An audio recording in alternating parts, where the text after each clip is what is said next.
में जो चैप्टर चल रहा है उसमें मैंने आपको अधि अभिधान ओवर सब्सक्रिप्शन के बारे में बताया था। अधि अभिधान जिसमें ज़्यादा अंशों के लिए आवेदन आ जाते हैं और जो ज़्यादा पैसा आ जाता है उसको कंपनी पूरे को रिफंड नहीं करती है, बल्कि कुछ पैसा आगे की मांगों के लिए रख लेती है और कुछ पैसा कंपनी रिफंड कर देती है, लौटा देती है।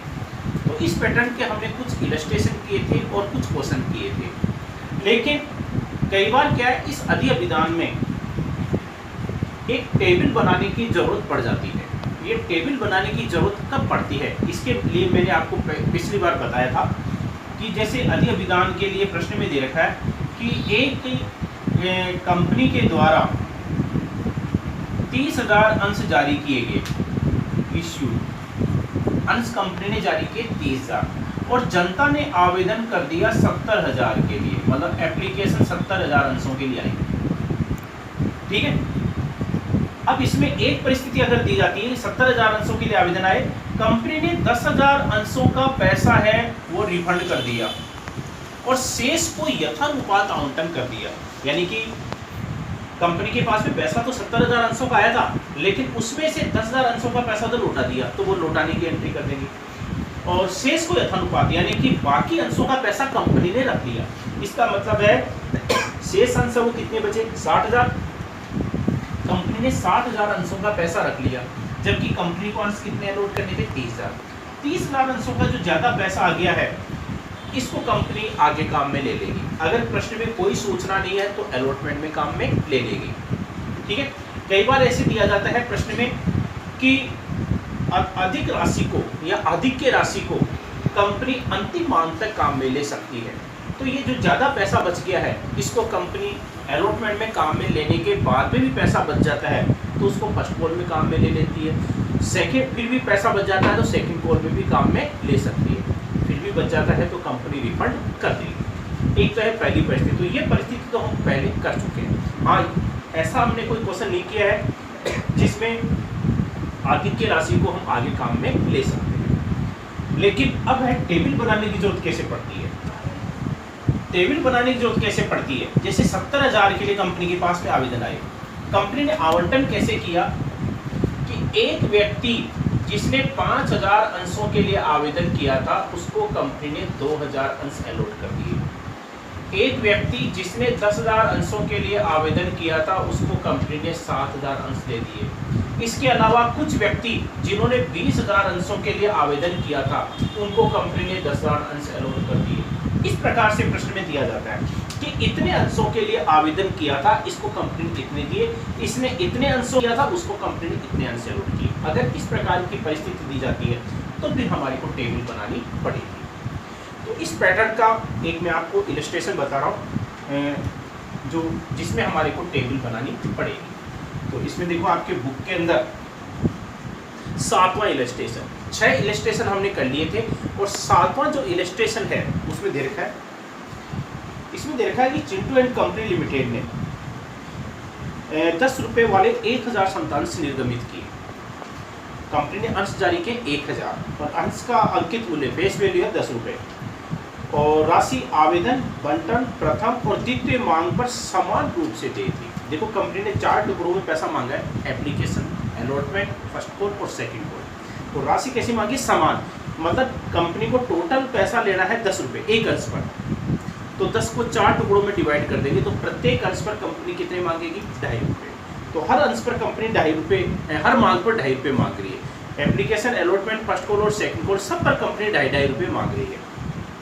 2,000 अंशों के लिए आवेदन पत्र प्राप्त हुए, अधि अभिधान हो गया, उसमें से 200 अपूर्ण आवेदन पत्र तो रद्द कर दिए और उनकी राशि लौटा दी गई। मिंटू को जिसने 300 अंशों के लिए आवेदन किया था को केवल 100 अंश बंटित किए गए। देखो ये परिस्थिति आ गई, जैसे मैंने अभी कहा था कि मिंटू ने 300 अंशों के लिए आवेदन किया था, उसको कंपनी ने कितने अंश दिए, 100, इसने केवल आवेदन राशि चुकाई। और चिंटू जिसने 500 अंशों के लिए आवेदन किया था उसको भी 100 अंश बंटित किए। इस प्रकार से एक या दो व्यक्ति या 4 व्यक्ति के बारे में दे दिया जाता है कि इसने इतने अंशों के लिए आवेदन किया, इसको इतने अंश अलॉट किए गए, तो फिर हमारे को टेबल बनानी पड़ेगी। शेष आवेदनकर्ताओं को यथानुपात आवंटन किए गए और आवेदन राशि को अंतिम मांग तक काम में ले सकते हैं। देखो प्रश्न में दे रखा है अंतिम मांग तक, यानी कि सेकंड कॉल तक काम में ले सकते हैं अगर पैसा बच जाता है तो। लेकिन अगर ये लाइन नहीं होती तो पैसा चाहे कितना भी बच जाए तो हम अलॉटमेंट तक ही काम में लेते हैं। तो सबसे पहले तो हम क्या करेंगे, ये टेबल है, जैसे इसका फॉर्मेट मैंने आपको बता दिया था। पहला कॉलम आपकी ग्रुप का, दूसरा नंबर ऑफ शेयर्स अप्लाइड, आवेदित अंशों की संख्या, फिर है नंबर ऑफ शेयर्स एलोटेड, आवंटित अंशों की संख्या, एक्सचेंज मनी, आदि की राशि, यूटिलाइजमेंट, अलॉटमेंट में कितनी राशि हम काम में ले रहे हैं या ट्रांसफर करेंगे, यूटिलाइज्ड फॉर फर्स्ट कॉल के लिए कितनी राशि काम में लेंगे, मतलब एक्सचेंज मनी है ये जो हम काम में लेने वाले, क्योंकि ऊपर लिखा है एक्सचेंज मनी यूटिलाइजेशन स्टेटमेंट, आर्थिक की राशि के उपयोग का विवरण, कि हमारे पास जो एक्सचेंज मनी आई थी उसमें से अलॉटमेंट में कितनी काम में लेंगे, फर्स्ट कॉल के लिए हमने कितनी रख दी, सेकंड कॉल के लिए कितनी रख दी और रिफंड हमने कितनी कर दी। तो इसमें हमारे को क्या है, अलग अलग ये ग्रुप बनाने पड़ेंगे।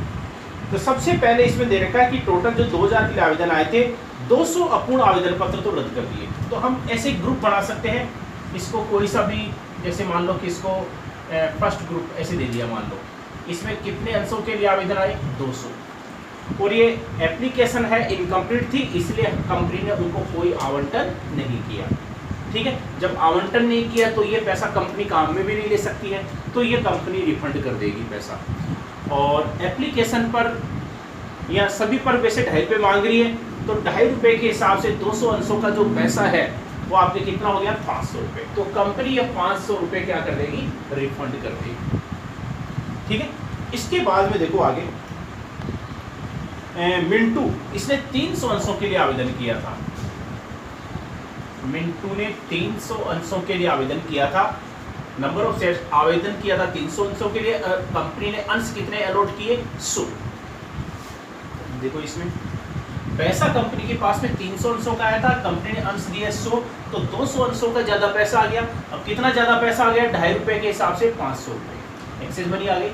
देखो इसमें कंपनी ने मिंटू को 100 अंश अलॉट किए, तो आगे कंपनी जो भी मांग करेगी वो कितने अंशों पर करेगी, 100 अंशों पर ही करेगी। जब अंश अलॉट ही 100 की है तो 100 अंशों पर ही आगे मांग करेगी, allotment first call second call. जो भी कंपनी मिंटू से पैसा मांगेगी कितने अंशों पर मांगेगी, 100 अंशों पर। 500 रुपये इसके ज़्यादा आए हुए हैं, क्योंकि इसने 300 का पैसा चुकाया था लेकिन कंपनी ने 100 अंश दिए, तो 500 रुपये ज़्यादा आए हुए हैं। तो अब ये आगे हम जो पैसा काम में लेंगे इसमें से काम में ले लेंगे, जितना पैसा काम में लेना है। तो सबसे पहले देखो अलॉटमेंट पर 100 अंशों पर अलॉटमेंट का पैसा 2.5 रुपये के हिसाब से कितना बढ़ता है, 250 रुपये। हम 500 रुपये में से 250 रुपये अलॉटमेंट के लिए काम में ले लेंगे, रख लेंगे, फिर भी 250 बच गया हमारे पास। अब देखो फर्स्ट कॉल पर कितने मांगेंगे, वही 2.5 रुपये के हिसाब से 100 पर कितने होते हैं 250। हमारे पास 250 रुपये पहले के बचे हुए थे, वो 250 रुपये फर्स्ट कॉल के लिए काम में लेते थे। अब पैसा नहीं बचा, अब पैसा नहीं बचा तो आगे जो पैसा है वो कंपनी उसे मांग कर लेगी। लेकिन इसमें प्रश्न में दे रखा है कि इसने 300 अंशों के लिए आवेदन किया था, इसने केवल आवेदन राशि ही चुकाई है, मतलब इसने इसके बाद में पैसा नहीं चुकाया है, और इसका पैसा हमारे पास जो ज़्यादा आ गया था उसमें से हमने अलॉटमेंट फर्स्ट कॉल में काम में लिया है और बाद में पैसा चुकाया नहीं। इसका मतलब है सेकंड कॉल का जो पैसा है इसका एरियर हो जाएगा, बकाया हो जाएगा। इसका ध्यान रखना है एंट्री के अंदर। इसका सेकंड कॉल का पैसा बकाया है, किसका, मिंटू का, कितने अंशों पर, 100 अंशों पर। ठीक है, ये तो इसका हो गया। अब इसके बाद में है दूसरा व्यक्ति चिंटू। चिंटू ने जो है इसने आवेदन किया था 500 अंशों के लिए। चिंटू ने 500 अंशों के लिए आवेदन किया, इसको भी कंपनी ने कितने अंश अलॉट किए, 100। पैसा आया हमारे पास 500 अंशों का, कंपनी ने अंश अलॉट किए 100, तो 400 अंशों का ज़्यादा पैसा आ गया 2.5 रुपये के हिसाब से। तो 2.5 रुपये के हिसाब से कितना हो गया आपके 1000 रुपये। 1000 रुपये हमारे पास इसके ज़्यादा है, किसके, चिंटू के। अभी देखो कंपनी ने इसको 100 अंश अलॉट किए, तो आगे कंपनी जो भी डिमांड करेगी वो कितने अंशों पर करेगी, 100 अंशों पर करेगी। हमारे इसके 1000 रुपये एडवांस पड़े हुए हैं ज़्यादा। तो सबसे पहले अलॉटमेंट के 2.5 रुपये के हिसाब से 100 अंशों पर कितने होते हैं, 250 रुपये। इस 1000 में से काम में ले लेंगे, ये भी पैसा बचा हुआ है। और फर्स्ट कॉल का भी 2.5 रुपये के हिसाब से कितना बढ़ता है, 250 रुपये। फर्स्ट कॉल का पैसा भी हम इसमें से काम में ले लेंगे, और सेकंड कॉल का पैसा भी 2.5 रुपये के हिसाब से कितना बनता है, 250 रुपये। देखो फिर भी पैसा बच गया। हमारे पास इसके 1000 रुपये ज़्यादा थे एप्लीकेशन राशि काम में लेने के बाद, उसमें से 750 काम में ले लिए, फिर भी 250 रुपये बच गए। तो अब हम रख नहीं सकते, तो 250 रुपये हम इसके रिफंड कर दें। ठीक है, तो चिंटू का पैसा है आगे मांगने की जरूरत नहीं है, क्योंकि इसका इतना ज़्यादा पैसा आ गया था कि हमने अलॉटमेंट, फर्स्ट कॉल और सेकंड कॉल तीनों में काम में ले लिया, फिर भी पैसा बच गया, वो रिफंड कर देंगे। ठीक है, अब देखो शेष आवेदन करना, तो सेकंड ग्रुप हो जाएगा। देखो टोटल आवेदन करता है वो कितने थे, 2000 के लिए, तो ये आवेदन करता कितने हो गए आपके 1000, तो शेष आवेदन करता कितने बचे 1000, तो शेष आवेदन करता थे 1000 थे। अब उनको कंपनी कितने अंश अलॉट करेगी, देखो कंपनी को टोटल अंश कितने अलॉट करने, 1, क्योंकि कंपनी ने अंश कितने इश्यू किए थे 1000 में से 100 तो कंपनी ने मिंटू को दे दिया, 100 चिंटू को दे दिया, तो कंपनी के पास वो कितने अंश बचे 800, तो शेष आवेदनकर्ताओं को कंपनी कितने अंश अलॉट करेगी 800 अंश अलॉट करेगी। ठीक है, अब देखो इसमें पैसा हमारे पास 1000 अंशों का आया था और कंपनी ने अंश अलॉट किए 800, तो 200 अंशों का ज़्यादा पैसा आ गया 2.5 रुपये के हिसाब से, तो 2.5 रुपये के हिसाब से ज़्यादा पैसा कितना आ गया 500। अब आगे जो मांग करेंगे 800 अंशों पर करेंगे, तो 800 अंशों पर 2.5 रुपये के हिसाब से अलॉटमेंट का पैसा है वो कितना बढ़ता है 2000 बढ़ता है, लेकिन हमारे पास तो 500 ही है, तो 500 ही हम अलॉटमेंट के लिए काम में ले लेंगे, बाकी पैसा हम उससे मांग लेंगे। बाकी राशि किस पे दिखाएंगे हम, एंट्री। बस अब पैसा नहीं बचा, ये आपके टेबल। ठीक है, तो ये आपके टेबल बन गई, बस इतनी है इसमें। अब हम क्या करेंगे, इसका टोटल लगा लेंगे। रिफंड है वो तो हमने कितना किया है 750 रुपये, और सेकेंड कॉल का जो पैसा है वो हमने कितना रखा था 250 रुपये, और फर्स्ट कॉल के लिए हमने कितनी राशि काम में ली है 500 रुपये। ये जो हमारे पास ज़्यादा पैसा आ गया था जो रख लिया है 500 रुपये हमने फर्स्ट कॉल के लिए रख लिया, 250 रुपये सेकेंड कॉल के रख लिया, और अलॉटमेंट के लिए देखो कितना रख लिया हमने 1000 रुपये। एक्सचेंज मनी हमारे पास है टोटल वो कितनी आई थी 2000 रुपये। कंपनी ने अंश कितने अलॉट किए हैं 1000, और आवेदन है वो कितने अंशों के लिए आए थे 2000। ठीक है, ये आपके टेबल है, ये कंप्लीट हो गई। अब टेबल क्या है, इसमें क्या हमारी कैलकुलेशन आसान बढ़ती है। आगे जब हम एंट्री में जब पैसा दिखाते हैं बैंक वाली एंट्री में, तो उसमें हमारे को मालूम चल जाता है कि कितना पैसा हमारे पास एडवांस आ गया था, अब कितना पैसा प्राप्त करना है। ठीक है, तो अब हम एंट्री करेंगे। तो सबसे पहले आवेदन राशि प्राप्त करनी है, तो आवेदन राशि प्राप्त करने की एंट्री है वो देखो, बैंक अकाउंट या to equity share application. Equity share application पर टोटल 2000 अंशों पर पैसा आया था। एंट्री सारी वैसे ही करेंगे जैसे हम अब तक करते आए, तो 2.5 रुपये के हिसाब से तो कितना हो गया 5000। एप्लीकेशन पर टोटल 5000 रुपये हमारे पास आए थे। ठीक है, तो 5000 रुपये से हमने एंट्री कर दी। दूसरी एंट्री हम कौन सी करते हैं, ये एप्लीकेशन का पैसा है, ये किस में ट्रांसफर हो जाता है शेयर कैपिटल में। शेयर कैपिटल में उतना ही पैसा ट्रांसफर करेंगे जितने अंशों का कंपनी आवंटन करने वाली, तो आवंटन तो कंपनी 1000 अंशों का ही करेगी, तो इसलिए शेयर कैपिटल में जो पैसा ट्रांसफर होगा वो कितने अंशों का होगा 1000 का ही होगा। तो 1000 अंशों का पैसा 2.5 रुपये के हिसाब से कितना बनता है 2500, तो शेयर कैपिटल में 2500 रुपये ट्रांसफर हो जाएंगे इसमें से। तो दूसरी entry equity share application account या टू इक्विटी शेयर कैपिटल, इस एप्लीकेशन में से 2500 रुपये हम शेयर कैपिटल में ट्रांसफर कर देंगे। 25 रुपये बच गए हमारे पास, 25 रुपये ज़्यादा बच गए। ये 25 रुपये जो ज़्यादा बच गए उसमें से कंपनी ने क्या किया, आवेदन पर राशि आई थी उसमें से पैसा देखो कितना रिफंड कर दिया 750 रुपये, तो हम लौटाने की एंट्री कर देंगे। तो पैसा जो लौटाते हैं उसकी एंट्री क्या करते हैं, एप्लीकेशन पर जो पैसा आता है जो हमने एंट्री की थी उसकी जस्ट विपरीत एंट्री कर देंगे, रिफंड करने की एंट्री। तो रिफंड करने की एंट्री देखो आपके क्या करेंगे, इक्विटी शेयर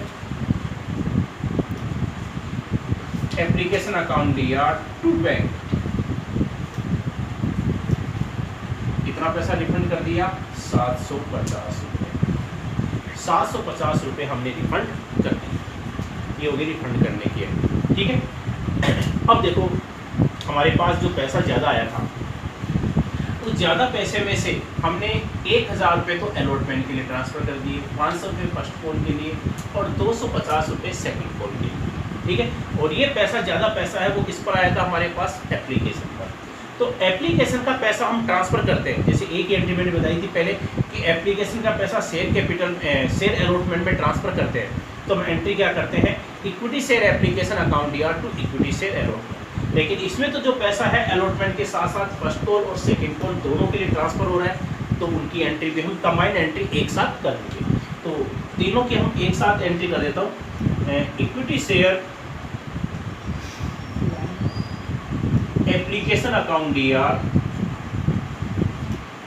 टू, इस एप्लीकेशन पर जो ज़्यादा पैसा आया था उसमें से to equity share allotment, allotment के लिए हमने कितना पैसा ट्रांसफ़र कर दिया, 1000 1000 रुपये तो हमने अलॉटमेंट के ट्रांसफ़र कर दिया, या अलॉटमेंट के लिए रख लिया। और to equity share first call, first call के लिए हमने कितनी राशि रख ली, 500 रुपये। और to equity share second call, और सेकंड कॉल के लिए हमने कितनी राशि रख ली, 250 रुपये, ठीक है। ये आपके टोटल पैसा है, ये कितना हो गया आपके 1750 रुपये।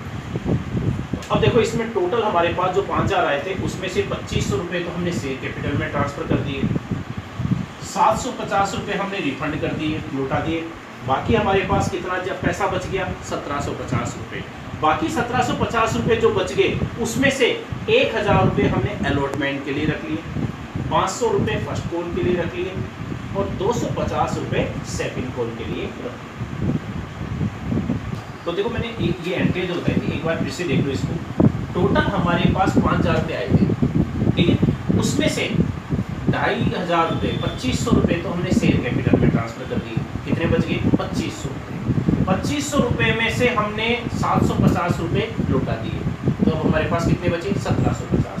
1750 रुपये जो एप्लीकेशन में बचे थे उसमें से 1000 रुपये हमने अलॉटमेंट के लिए रख लिए, 500 रुपये फर्स्ट कॉल के लिए रख लिए और 250 रुपये सेकेंड कॉल की रख लिए। तो टेबल बनाने से हमारे को मालूम चल गया कि किस कॉल के लिए हमने कितना पैसा रख लिया है, जो ज़्यादा पैसा आया हुआ था। क्योंकि बैंक वाली जब एंट्री करेंगे तो उसमें वो ये राशि हमारे को एडजस्ट करनी पड़ेगी, ठीक है। अब ट्रांसफ़र करने के बाद में अब देखो हम अलॉटमेंट की सबसे पहले मांग की एंट्री, मांग की एंट्रियाँ तो जितने सी होती है वो उतने से करेंगे। तो सबसे पहले अलॉटमेंट की, इक्विटी शेयर अलॉटमेंट अकाउंट दिया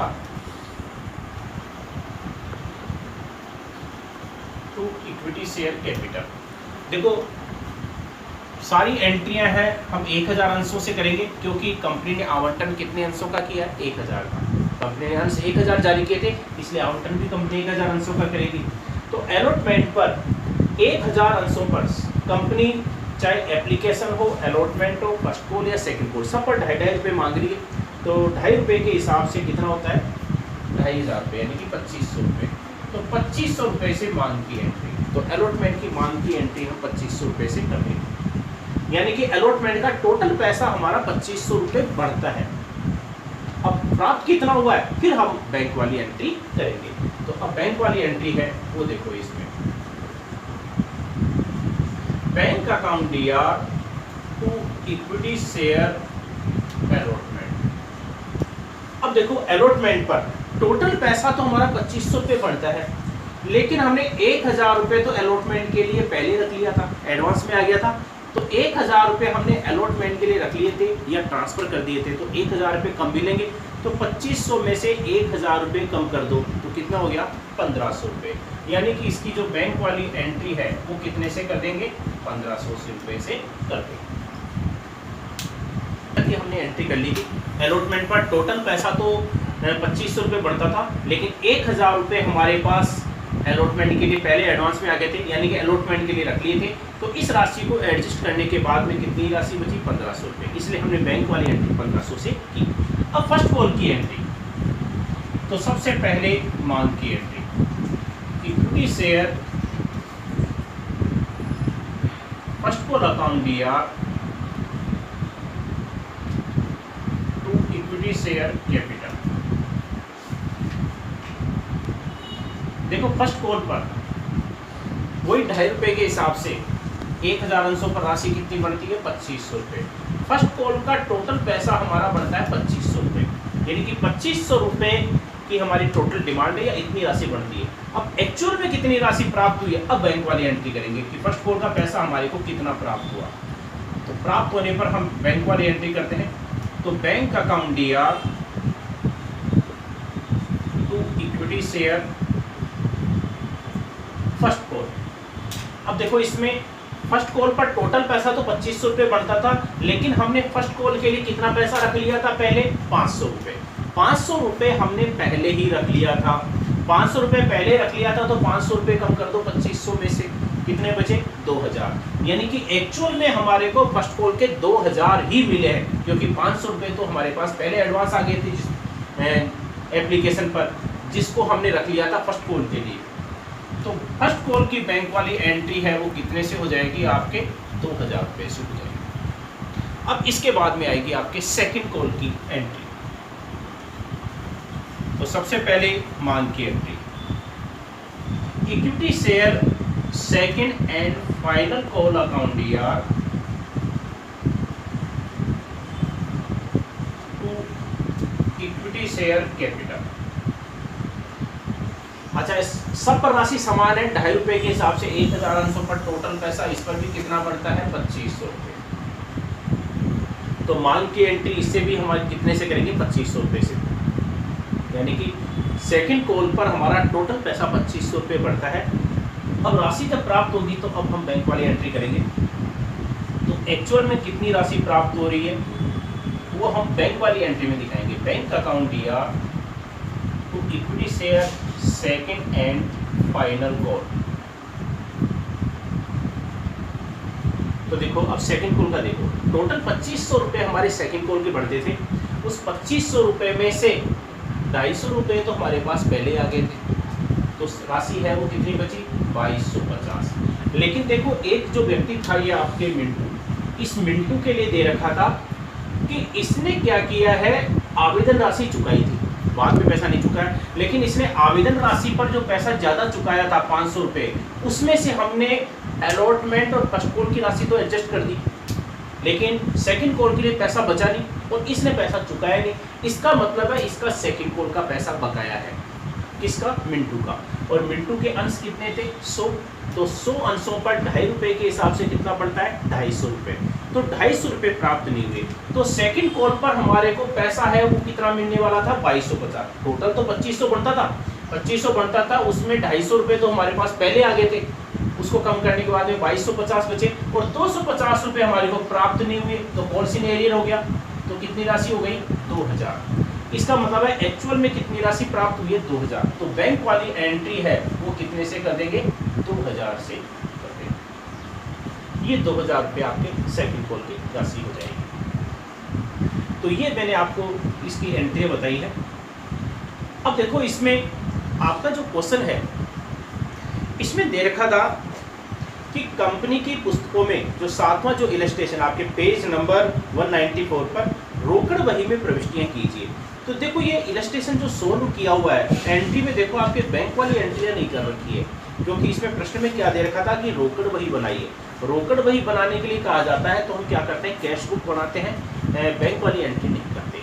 लेकिन 99% आपको बैंक वाली एंट्री करनी होती है, इसलिए मैंने आपको बैंक वाली एंट्री बता दी है। और बैंक वाली एंट्री नहीं करते हैं तो अपने लिए क्वेश्चन और भी आसान हो जाता है। फिर तो हम सारी एंट्रियाँ 2500 रुपये से करेंगे, मांग वाली एंट्री है तो फिर हमारे को केवल कैश बुक बनानी पड़ती है। ठीक है, अगर कैश बुक बनाते हैं तो हम कैसे दिखाते हैं?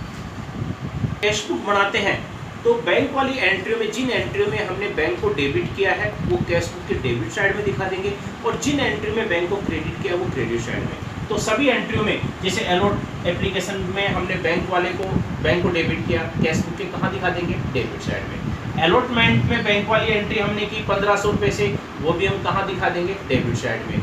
फर्स्ट कॉल में हमने बैंक को डेबिट किया, वो भी डेबिट साइड में आ जाएगा, और सेकंड कॉल का पैसे में जो बैंक वाली एंट्री की है वो भी डेबिट साइड में आ जाएगा। एक ही एंट्री में हमने बैंक को क्रेडिट किया, बाकी में सबको बैंक को डेबिट किया है। जो पैसा हमने रिफंड किया था, रिफंड कितना किया था? 750 रुपये। तो 750 रुपये में बैंक को क्रेडिट किया था, वो कैश बुक में कहाँ जाएगा? Credit side. फिर क्या जाएगा? उसका अंतिम शेष जैसे आपके बुक में ये सोल्व कर रखा है। ठीक है, तो ये मैंने आपको जो 7वां जो इलस्ट्रेशन बताया, ये इस वाले इलस्ट्रेशन को एक बार आप फिर से रिपीट कर लेना। ठीक है, क्योंकि आगे एक अपने को और टेबल वाला क्वेश्चन और करना है।